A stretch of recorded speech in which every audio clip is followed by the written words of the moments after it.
روزانہ مختلف ٹیمز آپ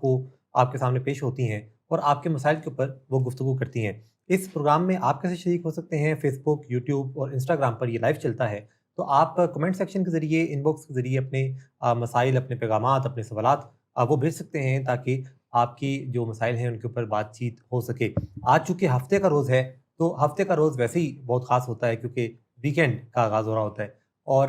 اس پروگرام میں بھی ایک خاصیت یہ ہے کہ ہفتے کے روز آپ لاہور سے یہ پروگرام دیکھا کرتے ہیں، اور اس میں ہمارے ساتھ موجود ہوا کرتے ہیں ڈاکٹر صداقت علی۔ آپ کے حوالے سے یہ کہا جائے کہ یہ نصف صدی کا قصہ ہے، 2-4 برس کی بات نہیں، تو یہ غلط نہیں ہوگا کیونکہ 50 سال کا عرصہ آپ کو ہوا پاکستان میں ایڈکشن کاؤنسلنگ کی فیلڈ میں کام کرتے ہوئے۔ لاکھوں زندگیوں کو آپ نے تبدیل کیا، 12,000 سے زائد آپ کی ویڈیوز ہیں جو کہ سوشل میڈیا پر موجود ہیں، پھر ایسی بے شمار آپ کی کتابیں ہیں جن کو لوگ پڑھتے ہیں، ان سے اپنی لائف کو بہتر بناتے ہیں اور اپنا فیڈ بیک بھی دیتے ہیں۔ ولنگ ویز کے بانی ہیں، سربراہ ہیں، فاؤنڈر ہیں ڈاکٹر صداقت علی۔ آپ کا بہت شکریہ جوائن کرنے کے لیے۔ ہمارے ساتھ مس عظمیٰ صداقت موجود ہوا کرتی ہیں، ولنگ ویز کے لیے چیف ٹریٹمنٹ آفیسر کے طور پہ اپنے فرائض سر انجام دیتی ہیں، کلینکل سائیکولوجسٹ ہیں، اور ولنگ ویز جو کہ پاکستان کے 3 مختلف شہروں سے آپریٹ کرتا ہے، تو اس میں بیک وقت تمام جگہ پہ بہترین ٹریٹمنٹ پرووائڈ کیا جا رہا ہو، تو اس سب کی ذمہ داری مس عظمیٰ کی ہے۔ مس عظمیٰ آپ کا بہت شکریہ۔ ہمارے ساتھ مس شمیلہ بطول موجود ہوا کرتی ہیں۔ آپ ولنگ ویز میں بطور ڈائریکٹر اپنے فرائض سر انجام دیتی ہیں، کلینکل سائیکولوجسٹ ہیں، کوئی 12 سال کا عرصہ آپ کو ہوا ولنگ ویز سے وابستہ ہوئے۔ مس شمیلہ آپ کا بہت شکریہ۔ پچھلے کوئی 2-3 ماہ سے ہم یہ دیکھ رہے ہیں کہ ایک سلسلہ ہے، ایک سیریز ہے کہ آپ نے اپنا تعارف نہیں کرایا، آپ کس مرض کی دعا ہیں یہ بھی تو بتائیں۔ جی، میرا نام سلمان احمد اوان، میں بھی سائیکولوجسٹ اور ولنگ ویز سے وابستہ ہوئے مجھے تقریباً ہو گئے 2.5 سال۔ تو یہ ہے ایک چھوٹا سا تعارف، اور جو سیریز ہم چلا رہے ہیں، یعنی یہ جو 4 ڈسپلنز ہیں جو کہ ریکوری کے ڈسپلنز ہیں، کہ جس کو اپناتے ہوئے کوئی فیملی، کوئی فرد، کوئی معاشرہ، کوئی ریہیبلیٹیشن سینٹر، وہ اپنے علاج کو، اپنی زندگی کو، اپنے بزنس کو کس طرح سے بہتر بنا سکتا ہے اور کس طرح سے وہ 4 چاند لگا سکتا ہے۔ تو یہ وہ 4 چاند ہیں جو 4 ڈسپلنز ہیں۔ اس میں ہم نے ایک ڈسپلن کے اوپر علیحدہ علیحدہ بھی بات کی۔ آج جس ڈسپلن کی باری ہے وہ بہت خاص دکھائی دیتا ہے۔ پہلے ایک تھوڑا سا حوالہ کہ پہلا جو ڈسپلن ہے وہ بات کرتا ہے کہ کوئی اس وقت کا بہت اہم مقصد ہے، کوئی اس وقت کا وائلڈلی امپورٹنٹ گول ہے کہ جس کے بغیر سارا کچھ صفر دکھائی دیتا ہے، وہ نہ ہوا تو سارا کچھ بھی حاصل کر لیا تو کچھ نہ ہوا۔ جو دوسرا گول ہے وہ اس چیز کے اوپر ہے کہ کسی طرح سے کوئی اسکور بورڈ ہو، کوئی اس طرح کی چیز ہو کہ جس میں ٹریک کیا جا سکے، جس میں دیکھا جا سکے کہ کہاں سے شروع ہوئے، کہاں تک پہنچنا ہے، اس وقت کیا چیز چل رہی ہے۔ جو تیسرا ڈسپلن ہے وہ بات کرتا ہے کہ اس حتمی ایک مقصد کی، وہ ایک بڑا جو گول ہے جس کو حاصل کرنا ہے اس کی بات کرتا ہے۔ چوتھا جو ڈسپلن ہے وہ بات کرتا ہے کہ کس طرح سے اکاؤنٹیبلٹی ہو سکے، کس طرح سے جواب دہی ہو سکے کہ عزت بھی رہے مینٹینڈ، تعلقات بھی مینٹین رہیں اور جواب دہی بھی ہو جائے۔ اب سر، آج کا جو ہمارا مقصد ہے اور جو ہمارا گول ہے وہ یہ ہے کہ ہم 4تھ جو ڈسپلن ہے اس کے اوپر بات کریں کہ یہ کیسے اپنی ایک اہمیت رکھتا ہے، اپنے آپ کو منفرد بناتا ہے، اور ساتھ پھر اس میں کیسے یہ ممکن ہو کہ جواب دہی بھی ہو جائے اور تعلقات بھی مینٹین رہیں، کیونکہ عام تصور یہ ہے کہ کسی انسان کو جب آپ اکاؤنٹیبل ٹھہرائیں گے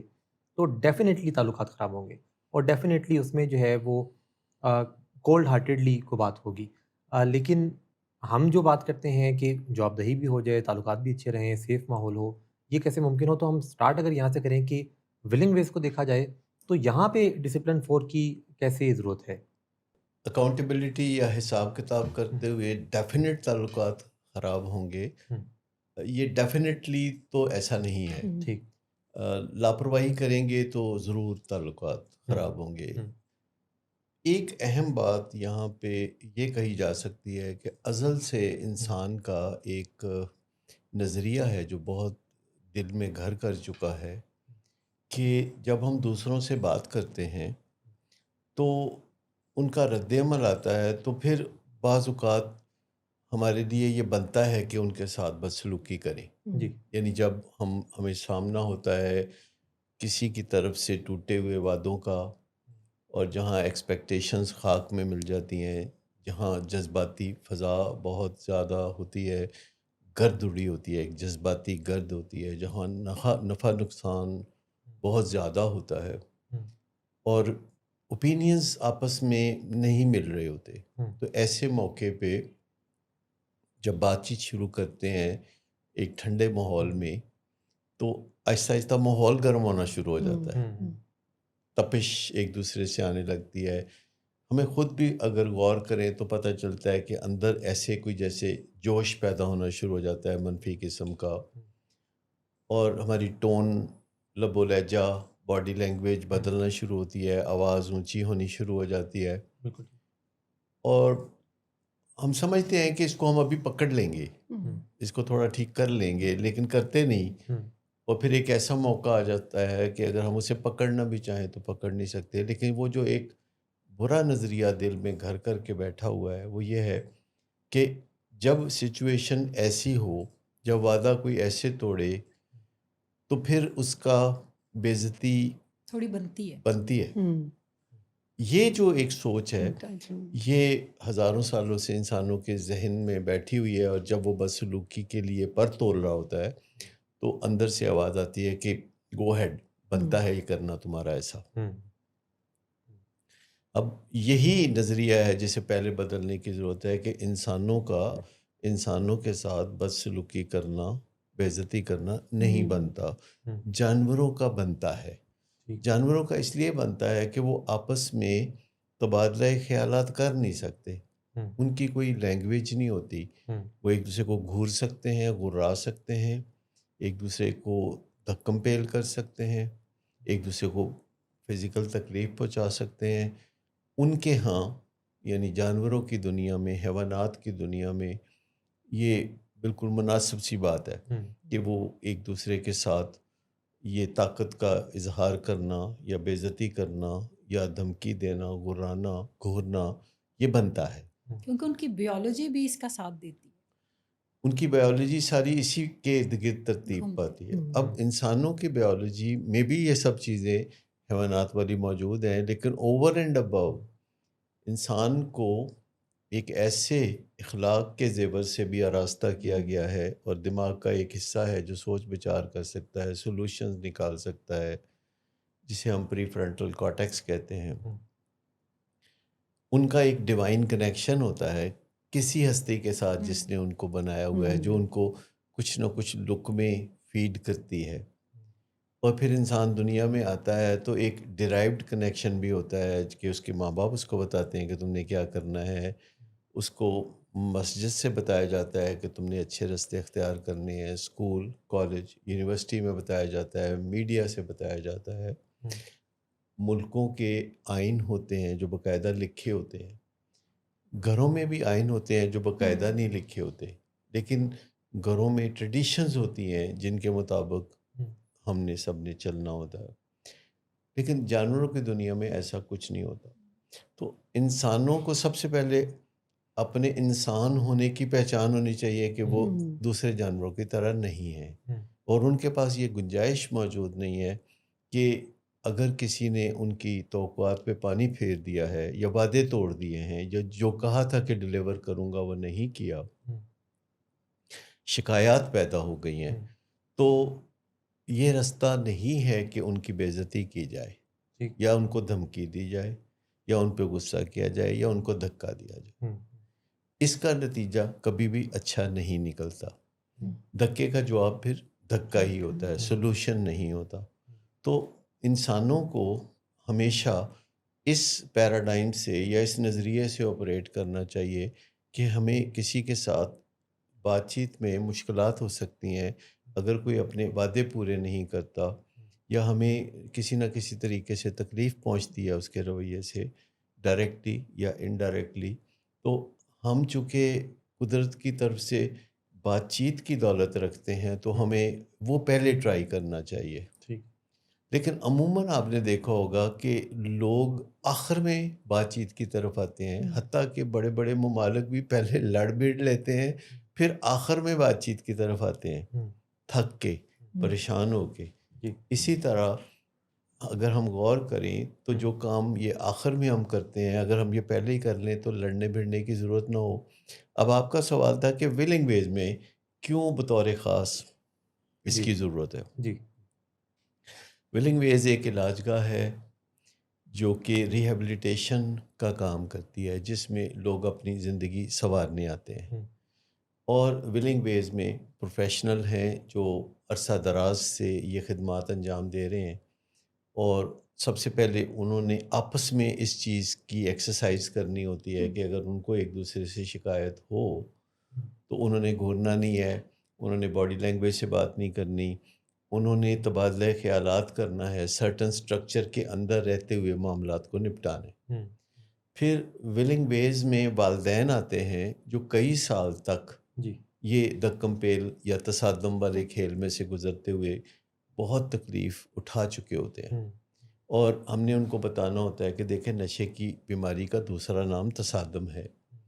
تو پہلے تصادم ختم کریں گے تو پھر ہم نشے کی بیماری پہ بات کر سکیں گے،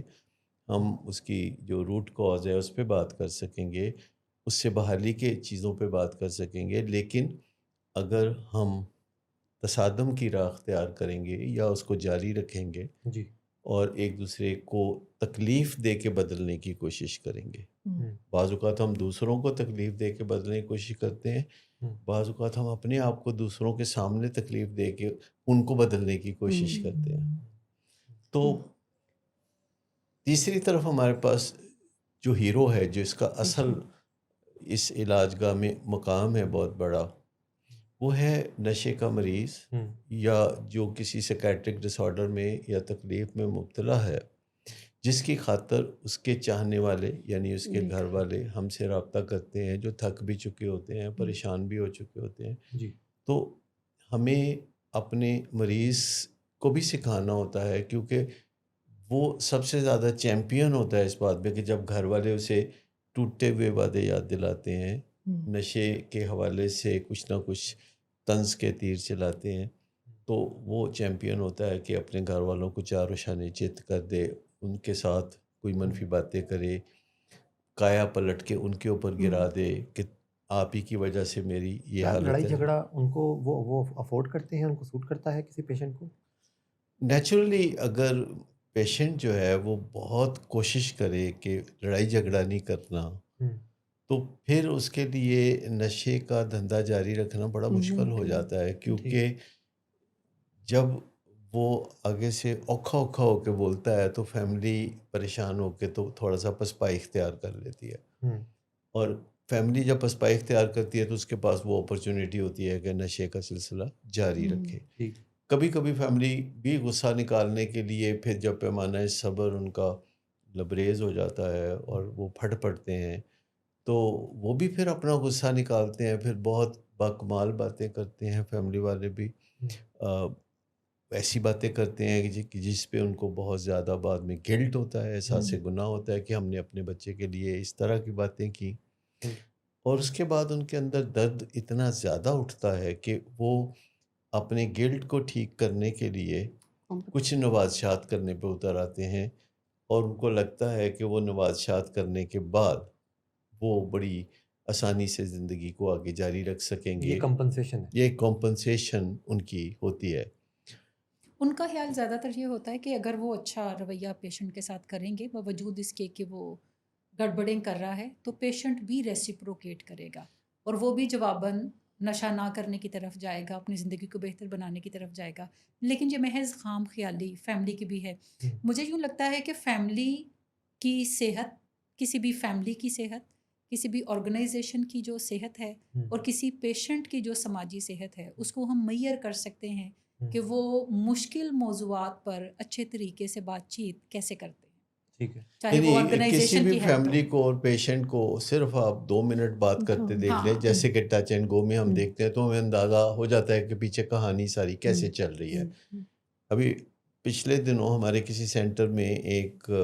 والدہ اپنے بیٹے سے ملنے آئیں، ٹھیک ہے، تو بیٹے نے آگے سے تھوڑا بہت جیسے منفی رویہ اختیار کیا،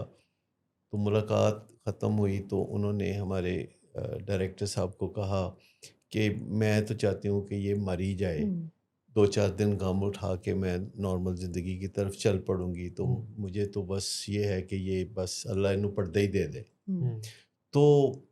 یہ کہہ کے تو وہ آنسوؤں کے ساتھ چلی گئیں، لیکن شام کو 6 بجے انہوں نے فون کیا چند گھنٹے کے بعد کہ امریکہ سے چاکلیٹ آئے ہیں جو میرے بیٹے کے بڑے پسندیدہ ہے، تو وہ میں آپ کے لیے اور بیٹے کے لیے بھجوا دوں۔ اب اس ایک تیر میں کتنے نشانے ہیں۔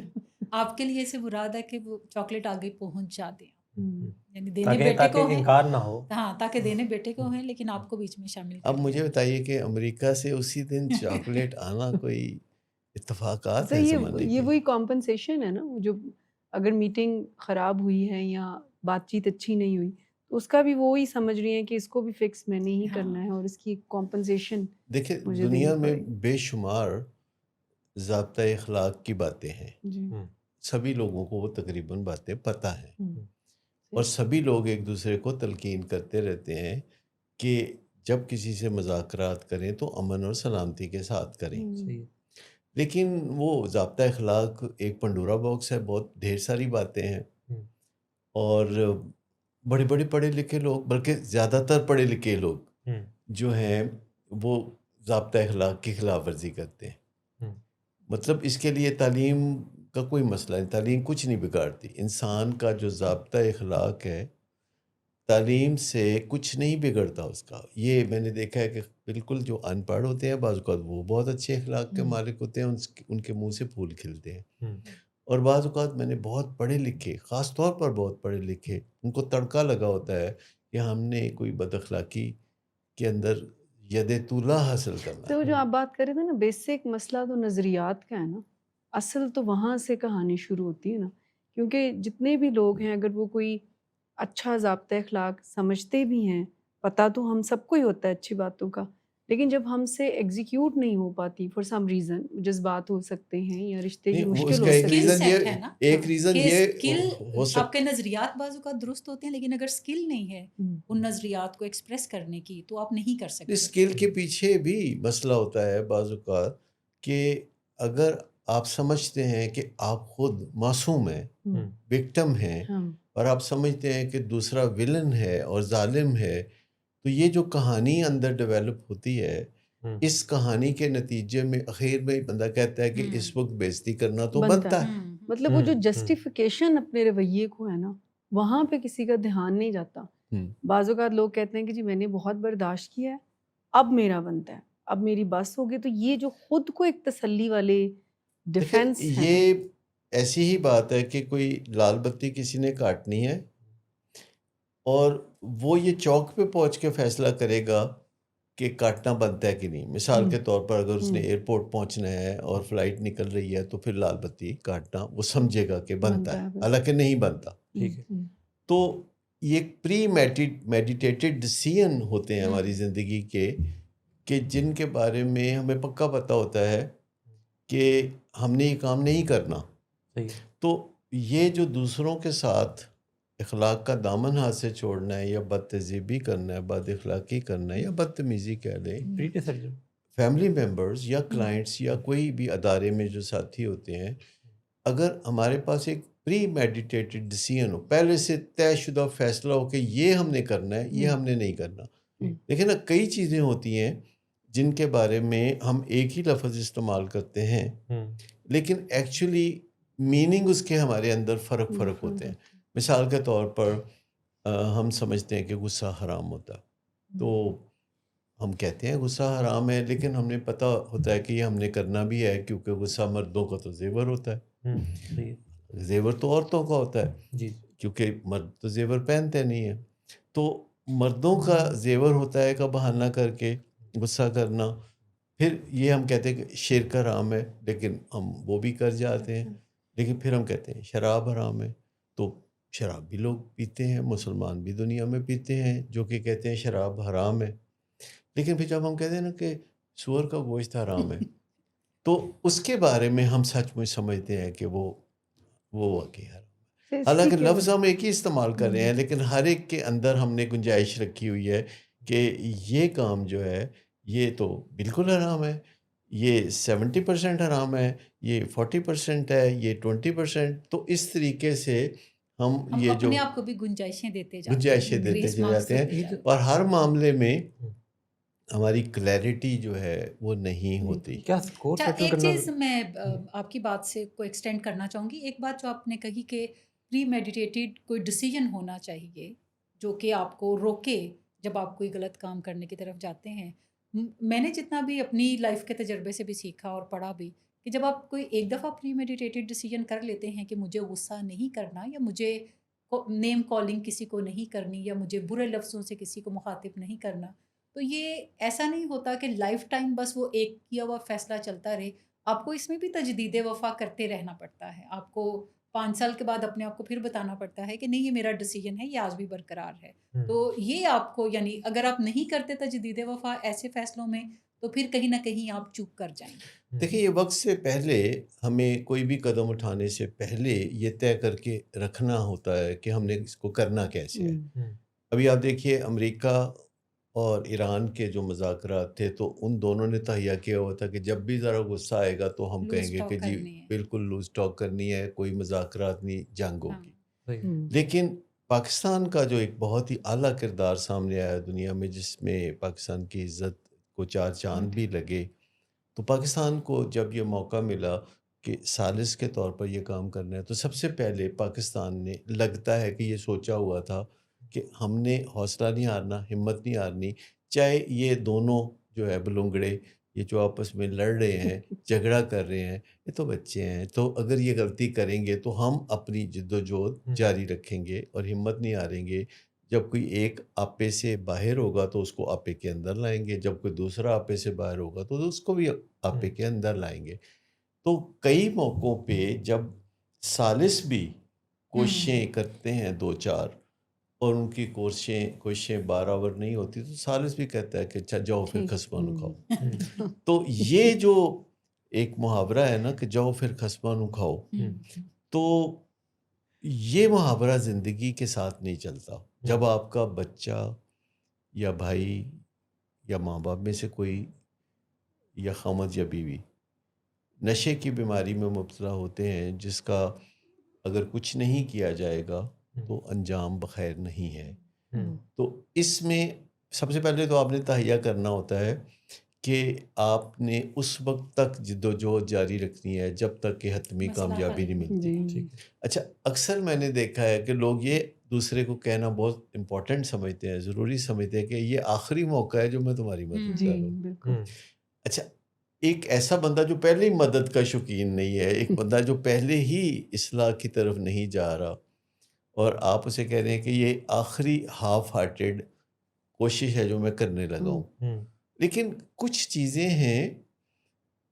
جو گھٹی میں پڑی ہوئی ہیں. یعنی جب بھی ہم کسی بندے کی اصلاح کا بیڑا اٹھاتے ہیں تو اس کو ہم یہ ضرور کہنا پسند کرتے ہیں کہ یہ آخری اور حتمی موقع ہے. تھوڑی دھمکی بیچ میں ایڈ کرنا ضروری کنسیڈر کرنا. جیسے والدین جو ہیں، پتہ نہیں کب کہاں انہوں نے یہ سیکھ لیا تھا کہ اولاد کو کہنا ہے کہ ابھی تو ہم زندہ ہیں، جب ہم زندہ نہیں ہوں گے تم رولو گے، تم جیل جاؤ گے. اب مجھے بتائے کہ یہ جو وشیش ٹپنیاں ہیں یہ والدین کو کون سکھاتا ہے؟ یا تمہاری عمر میں تو ہم پیدل اسکول جایا کرتے تھے، تمہاری عمر میں تو ہم 10 فٹ اونچی چھلانگ لگا لیا کرتے تھے، چاند کی روشنی میں پڑھتے تھے. ہاں، چاند کی روشنی میں پڑھتے تھے، بلکہ سڑک کے کنارے بیٹھ کے جو کھمبے کے اوپر لائٹ ہوتی ہے اس کے نیچے، پتہ نہیں کون شریف آدمی ہے جو کھمبے کی لائٹ کے نیچے بیٹھ کے پڑھتا تھا اور اس کو 4 چاند لگ گئے. لالٹین کی روشنی میں پڑھا کرتے تھے. وہ تو ہم اتنے کلومیٹر پیدل جا کے تو اسکول جایا کرتے تھے. تو مطلب یہ باتیں جو ہیں، نہر کراس کرنی پڑتی، جی نہر بھی کچھ لوگوں کو کراس کرنی پڑتی ہے اسکول جانے کے لیے. ہاں، تو مطلب یہ ساری باتیں جو ہیں حتمی طور پر اس نتیجے تک ہمیں لے کے جاتی ہیں کہ اگر ہم نے مدد کرنی ہے تو اس کا مطلب ہے کہ مدد ہو جانے تک مدد کرنی ہے. اگر ہم نے کسی کی اصلاح کرنی ہے تو اس میں بد اخلاقی کی کوئی گنجائش نہیں ہے، اور اس میں جھوٹے لارے لپے لگانے کی بھی کوئی ضرورت نہیں ہے. تو ہمیں سوچ سمجھ کے ہی اس میدان میں قدم رکھنا چاہیے. وقفے کا وقت ہے جی، اور واپس آ کے ہم نے یہ بات کرنی ہے کہ جواب دہی کا اصل مطلب کیا ہے. اور ایک میرا بھی سوال ہے کہ وقفے سے واپس آنے کے بعد کہ کئی لوگوں کو یہ خیال تو آتا ہے کہ اسکور سیٹل تو نہیں ہوا اور ہم ہار گئے اگر ہم پیچھے ہٹ گئے یا ہم نے اپنا وہ بات نہ کی. تو اس احساس کا کیا کرنا ہے اور اسکور سیٹل کرنا کیا ضروری ہوتا ہے یا نہیں ہوتا، اس میں بات کریں گے لیکن اس وقفے کے بعد.